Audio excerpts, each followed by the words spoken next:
Hey everybody, welcome to session 3.2. We're going to start on page 154 and we're going to deal with a number of interesting things. Let's start with VLOOKUP. That's a table lookup and we're in the upper left hand corner.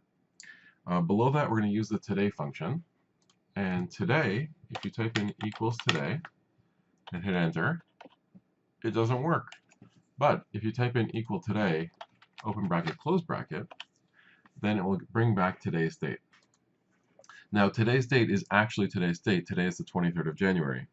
So as we go forward, this number will always change every time you open up the Excel book. It's important to understand that, and we could use this for some really cool calculations. For example, let's say we buy a product and we want to know how many days has it been since we purchased it. We could compare the first date to this date, and every day it will constantly update how much time has gone by. We're also able to use it to calculate age and other things based on today, based on the current date, and a starting date of, let's say, a birthday. We could also use it to figure out the amount of time between two dates, let's say into the future. So we're able to calculate from today in how many days or months or years is a certain date going to occur. We talked about relative and absolute cell references. We talked about using a dollar sign, like you could see on the lower left. On the lower right, we're going to talk about a vertical lookup table, which is where you put VLOOKUP results. If you look on the right-hand side, we talked about mixed cell reference. If you remember in one of our previous examples, we had something similar to that. So we have, let's say, equals B1 times dollar sign, let's say H, dollar sign 4, something like that, right? But what they're saying is instead, you could also just freeze only one row or column, depending which one you want, and you could just do B dollar sign 4, and that would only freeze one of the sides, right? And we talked about autofill, and that's, I think, the first thing we're going to talk about in this session. So we have autofill will fill in a bunch of numbers. So let's give it a try. Let's start with 1 and 3, like we have on figure 317 on page 156. So if I just grab 1 and 3, and you see there's that little black box at the bottom, I could drag down, and it will give me a series based on 1 and 3.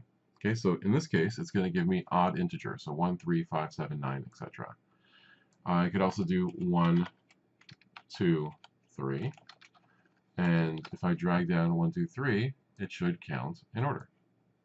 Okay, so you see the numbers changed, and they're just regular numbers, right? You can see in the box they just give you regular values. But this is a really quick way to fill in those numbers. Okay, so let's look at figure 318 on page 157. What types of numbers we can autofill? So we could do numbers like 1, 2, 3 or 2, 4, 6, or different patterns if we want. So let's try 1, 3, 6. Oops. 1, 3, 6, 7, 8, 11. I have no idea what this pattern is, but we're about to find out. So I highlight those guys and drag down. It starts going into fractions, but that's the idea. It will just continue the series, more or less, like as close as it can. Okay, it could also do months. So if I type in January, it could figure out February, March, April, which is very useful. It could do dates, days of the week, and times. We could also do pattern text, like regions, quarters, etc. So as long as it understands that there's a sequence, it will try to grab them. It doesn't always work, but quite often it does, and it can be really, really handy when you have to like make a calendar, and you could just go and drag down to create the rest of the months, right? Very quickly. Okay, take special note of figure 320 on page 158, the autofill options, because sometimes we want to copy different types of autofill, not necessarily all the sequence or the formula and so on. So make sure you understand how that works on 320 and figure 3-21. And we can look at fill formulas.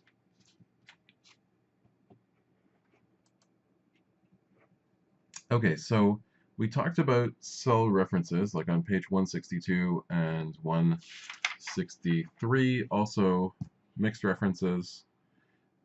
So I'm pretty sure that we're all on the same page, but we'll go through it just quickly to make sure that everybody understands what's going on. So let's say I have a group of numbers.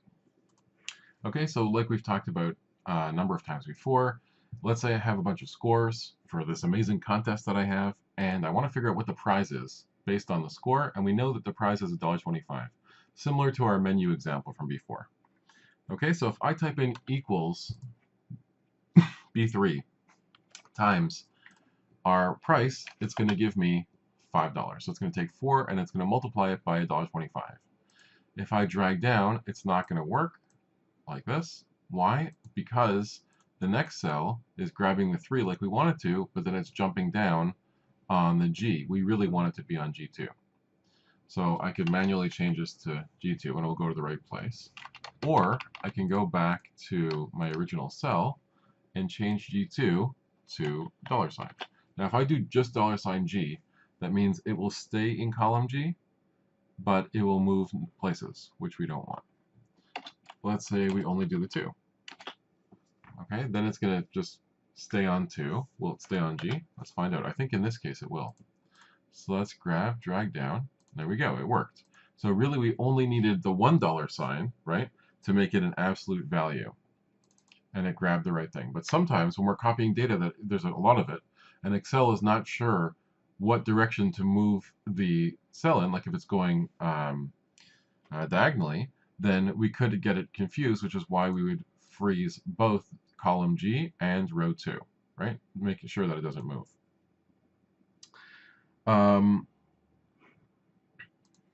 Okay, and of course we could just copy, if I press equals and then grab that cell, it will just copy whatever's in G2, it will copy it down into C8.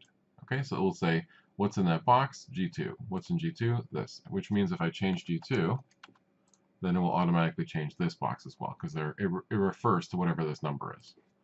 Okay, so I think that everybody understood that.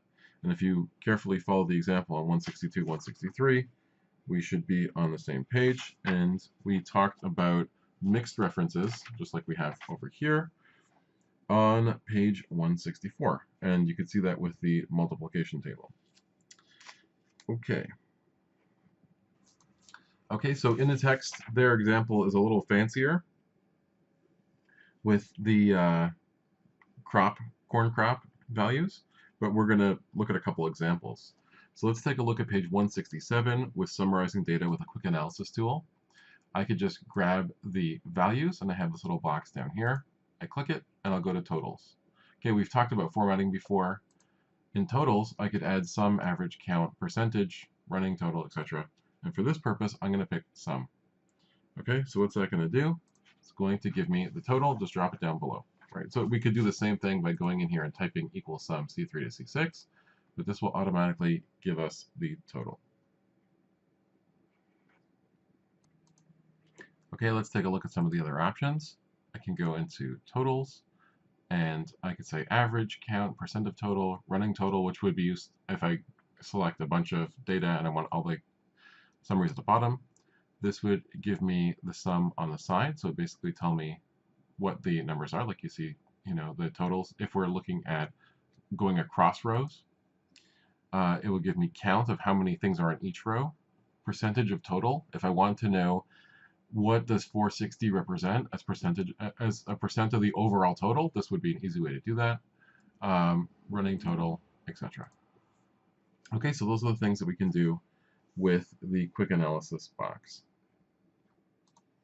Okay, and like we talked about in figure 3-31 on page 169, there's a whole bunch of formulas that we can do with dates, and we can use things like now. Remember to put in the brackets even though we don't need an argument. And it will tell me today's date, which is January 23rd, and the time. Right now it's 12:04. We could also put in today, and today is going to give us the current date. remember, whatever comes out of this also, let's say like today, I could also go in and format it and choose the style that I'm interested in. Okay, but underlying will give you the same date, and this will change every time you open up the Excel sheet to reflecting today's date. We're also able to get the current year. Sorry about that.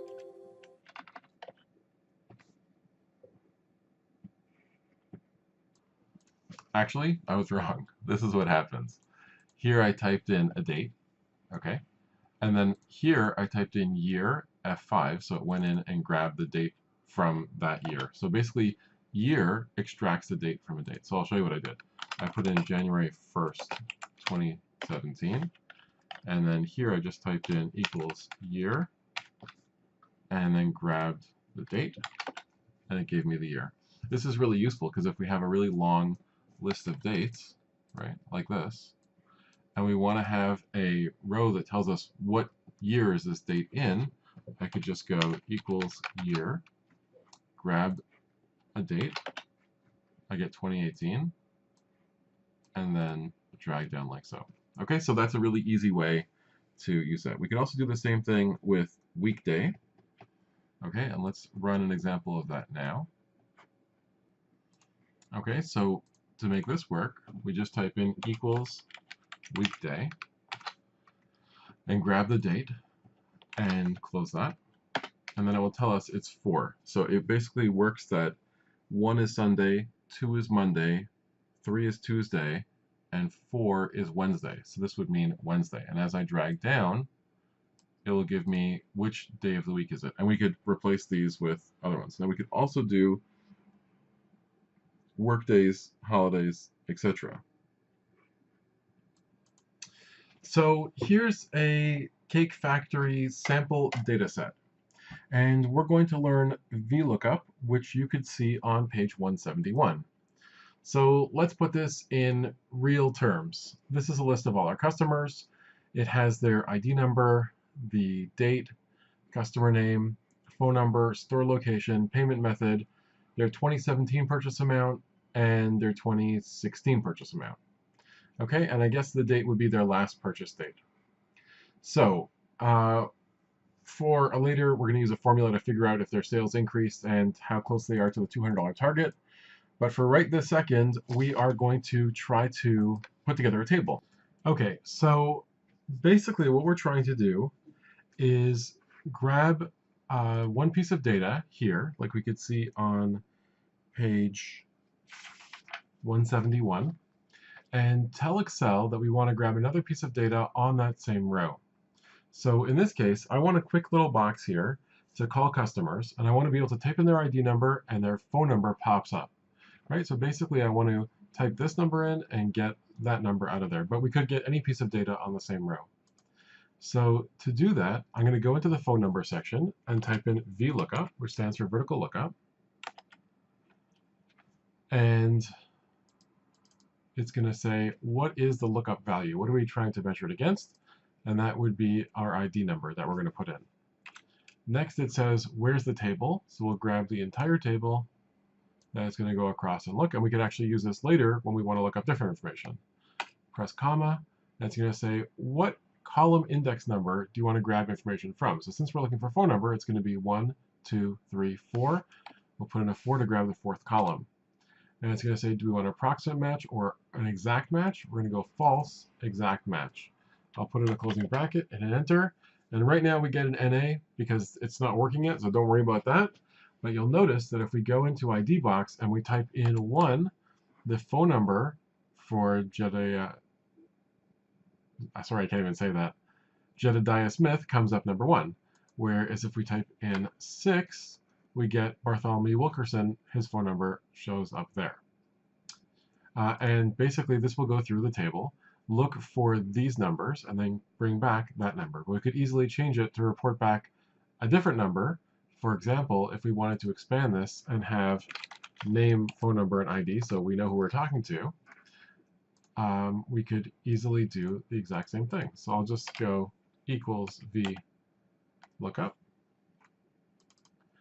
and it's going to say, what is our lookup value? We could just use the same one. What is our table array? I'll just grab the table again. It's going to say, what column are we interested in? In this case, we want column C, which is 1, 2, 3. And do we want an exact match? In this case, we'll say yes, exact match. Okay, so I'll close that, hit enter, and it will tell me Bartholomew Wilkinson. That comes up when we type in 6. And let's see if we type in 17, what happens. And there we go. Okay, so basically, if you look at the chart, figure 3-32, you could see how you could grab one piece to the other, and we could also use the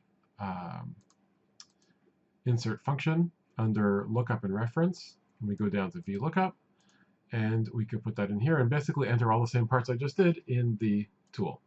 And don't worry, VLOOKUP is very complicated, but like you can see in figure 3.34, it could be extremely useful. Okay, so the next thing we're going to look at is called logical functions. Logical functions are when we have a condition. So it checks, let's say, is the number over 10? If yes, do one thing. If no, do something else. Okay, so let's take a look at how that works. So if you look at the table 3-36 on page 175, you could see a list of that. Now, imagine we did this with grades or something else. Like if you get under a 50, you get an F. If you get over a 50, between 50 and 60, you get a C or a D, etc. Okay? In our case, we want to say either yes or no, did the sales increase? Okay, so to do that, we're going to put in the following formula. Okay, so to do that, we're going to put in a logical test, and we want to have either yes or no as an answer. So I'll write equals if, and if checks whether conditions are met, and then comes back true or false. But we can make it do other things as well. So I'm going to say if the logical test, our logical test is going to be, is the 2017 purchase amount greater than the 2016 purchase amount, right? That would mean that there's a sales increase this year versus the year before.